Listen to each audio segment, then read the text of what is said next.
말씀과 기도학교에서는 오늘부터 로마서를 자세히 살펴볼 예정입니다. 현재 우리는 애매모호하고 불확실한 가치가 옳은 것처럼 여겨지는 환경에서 살고 있습니다. 지금까지 절대 기준으로 여겨왔던 기독교 정신을 무력화하려는 인간의 오만함이 불려온 결과라고 볼 수 있습니다. 타락한 인간이 하나님께 대항하며 하나님의 창조의 질서를 깨트리는 일은 역사 속에서 반복되어 왔습니다. 그리고 그 결과는 언제나 인간에 대한 하나님의 심판이었습니다. 우리가 살고 있는 세상을 성경을 통해 보면 심판이 임박했다고 말하지 않을 수 없습니다. 성경에 기록된 심판의 기록들을 살펴볼 때 현재 세상은 그 어느 때보다도 악하기 때문입니다.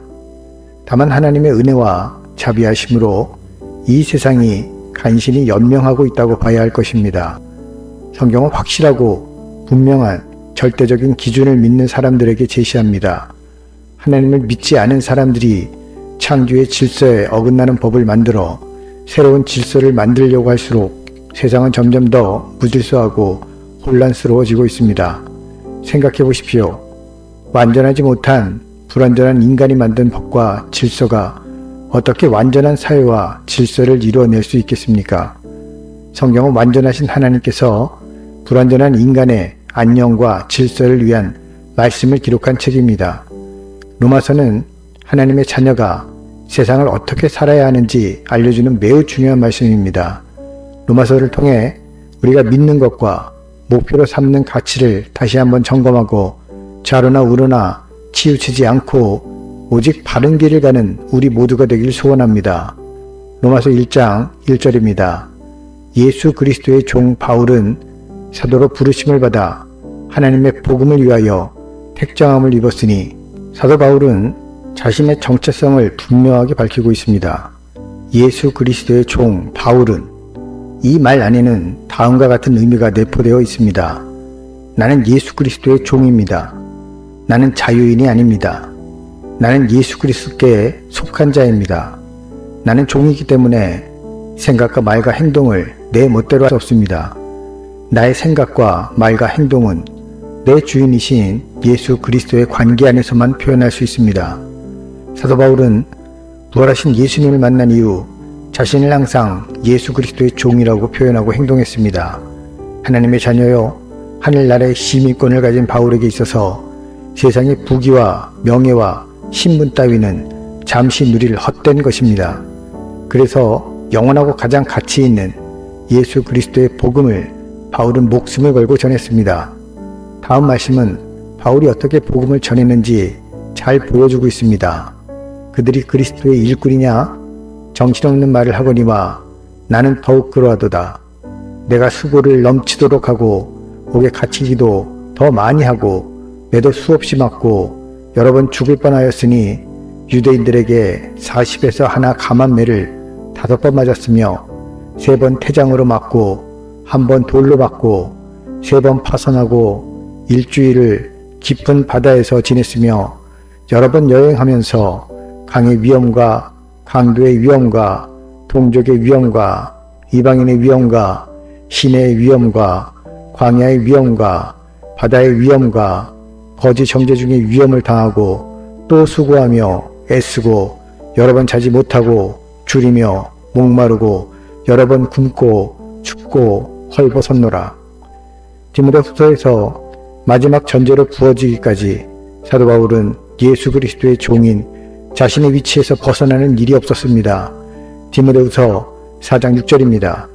전제와 같이 내가 벌써 부어지고 나의 떠날 시각이 가까웠도다. 바울은 처음 예수 그리스도를 만난 이후 마지막 순간까지 예수 그리스도의 종으로 살다 간 사람입니다. 이것이 바로 하나님께서 사도 바울을 택하신 이유라고 말할 수 있습니다. 바울이 사도가 된 것은 자신의 의지로 된 것이 아닙니다. 바울은 자신이 하나님의 택함을 받아 사도가 되었다고 밝히고 있습니다.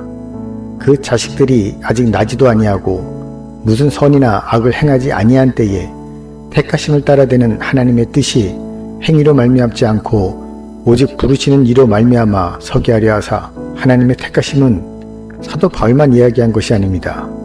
베드로 사도도 베드로후서 1장 10절에서 같은 이야기를 하고 있습니다.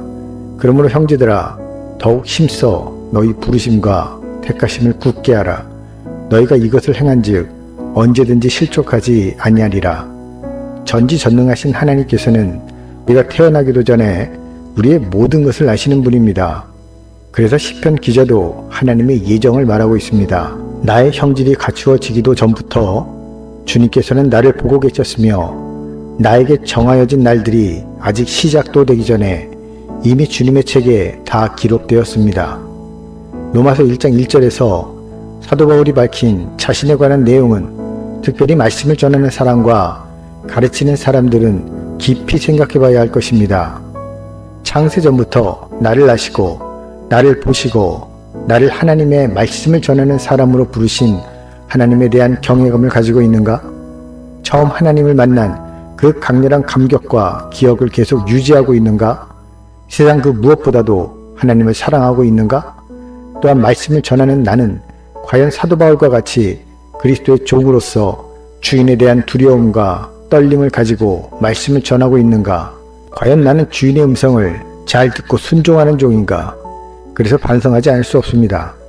설교나 성경을 가르치는 일은 말 잔치로만 끝나면 안 된다는 것을 잘 알고 있기 때문입니다. 사도라는 아포스톨로스는 어디로부터 보냄을 받은 자라는 의미가 있습니다. 그래서 사도 바울은 하나님께로부터 보냄을 받은 자이기에 자신을 하나님의 종으로 표현한 것입니다. 또한 분명한 목적을 가지고 보냄을 받았기 때문에 자신을 사도라고 밝힌 것입니다.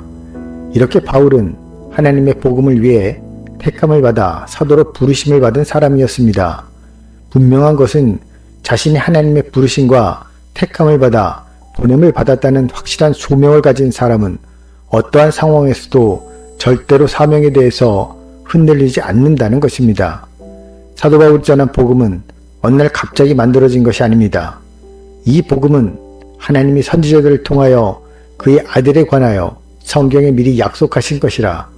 과거에도 그랬지만 현재도 끊임없이 자신을 메시아라고 주장하는 적그리스도들이 있습니다. 그들은 터무니없는 말로 자신이 그리스도라고 주장합니다. 다윗 왕의 후손으로 유대 땅 베들레헴에서 동정녀의 몸에서 태어난 사람은 인류 역사상 단 한 분, 예수 그리스도밖에 없습니다. 로마서 1장 3절과 4절은 성경에 기록된 메시아의 조건을 유일하게 만족시킨 예수 그리스도에 관해 알려주고 있습니다. 그의 아들에 관하여 말하면 육신으로는 다윗의 혈통에서 나셨고 성결의 영으로는 죽은 자들 가운데서 부활하사 능력으로 하나님의 아들로 선포되셨으니 곧 우리 주 예수 그리스도시니라. 말씀을 전하는 사람들은 다른 목적을 가져서는 안 됩니다. 오직 그의 이름인 예수 그리스도를 위하여 일해야 합니다. 그로 말미암아 우리가 은혜와 사도의 직분을 받아 그의 이름을 위하여 모든 이방인 중에서 믿어 순종하게 하나니 하나님께서 우리를 목사나 선교사나 말씀을 전하는 자로 부르신 유일한 이유가 오직 예수 그리스도를 위한 것이기 때문입니다. 내가 은총으로 사도직을 받은 것도 그분을 통해서였습니다. 이것은 모든 이방인들에게 하느님을 믿고 복종한 것을 가르침으로써 그분의 영광을 드러내기 위한 것이었습니다. 또한 성경은 분명히 우리의 소속을 알려주고 있습니다. 너희도 그들 중에서 예수 그리스도의 것으로 부르심을 받은 자니라. 예수 그리스도의 이름 아래 성도로 모인 우리는 오직 하나님의 사랑하심을 받은 새로운 피조물이요 새 사람이요 하나님의 자녀들입니다. 하나님의 사랑하심과 은혜와 평강은 오직 하나님의 자녀들만 받을 수 있는 것입니다. 그래서 로마서 1장 7절은 다음과 같이 말씀하고 있습니다. 로마에서 하나님의 사랑하심을 받고 성도로 부르심을 받은 모든 자에게 하나님 우리 아버지와 주 예수 그리스도로부터 은혜와 평강이 있기를 원하노라. 성경은 오직 두 종류의 인간만 존재한다고 알려주고 있습니다. 하나님의 자녀와 마귀의 자녀입니다.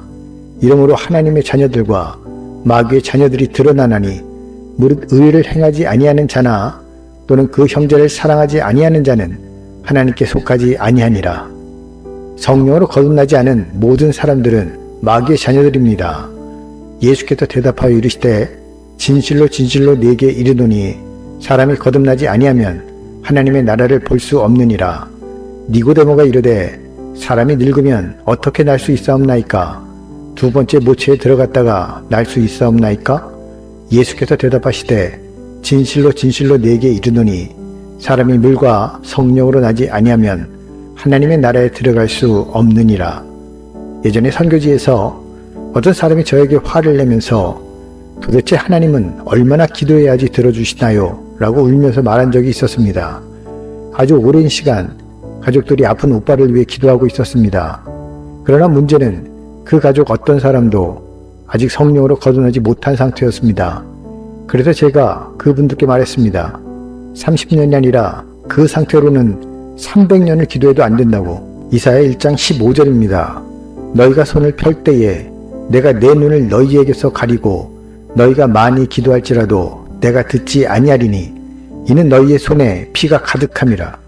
수십 년간 가족을 위해 기도하는 식구들의 기도를 하나님이 모르실 리 없습니다.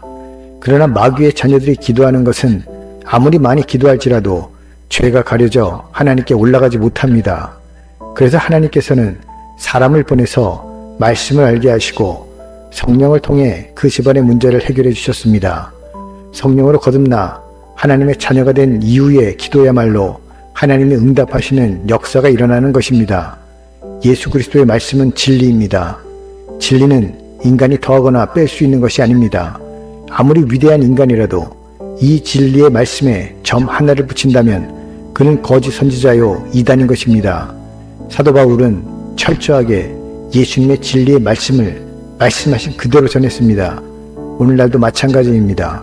말씀을 전하는 모든 사람들은 진리의 말씀을 예수님이 말씀하신 그대로 전해야 합니다. 진리를 사람들이 듣기 좋게 하려고 조그마한 흠집을 낸다면 당신은 성경이 말한 그대로 거짓 선지자가 되는 것입니다. 세상에서는 제자가 스승보다 더 크고 위대해질 수 있습니다. 스승보다도 더 훌륭한 말과 가르침을 줄 수 있습니다. 그러나 기독교에선 이런 일은 일어날 수 없습니다.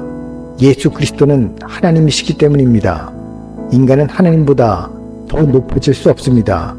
완전하신 하나님께서 하신 말씀은 완전 무결하며 어떤 오점도 없는 진리입니다. 사도 바울이 위대한 이유는 예수 그리스도께서 가르쳐 주신 진리를 순전하게 전한 예수 그리스도의 종이었기 때문입니다. 종은 자신을 위해 일하지 않습니다. 착하고 충성된 종은 주인이 더 멋지고 높아질 수 있도록 항상 자신을 가리는 존재입니다. 우리 주인이신 예수 그리스도께서 더 위대해지실 수 있도록 우리가 말과 행동을 할 때 분명 하나님께서 영광 받으실 것입니다. 그리고 우리 안에 거하시는 성령 하나님께서 기뻐하실 때 우리 역시 그 기쁨으로 인해 감사와 행복이 충만해질 것입니다. 오늘 이 기쁨과 행복이 말씀을 전하는 우리 모두에게 함께 하시길 소원합니다. 그 주인이 이르되 잘하였도다. 착하고 충성된 종아, 내가 적은 일에 충성하였음에 내가 많은 것을 내게 맡기리니 내 주인의 즐거움에 참여할지어다.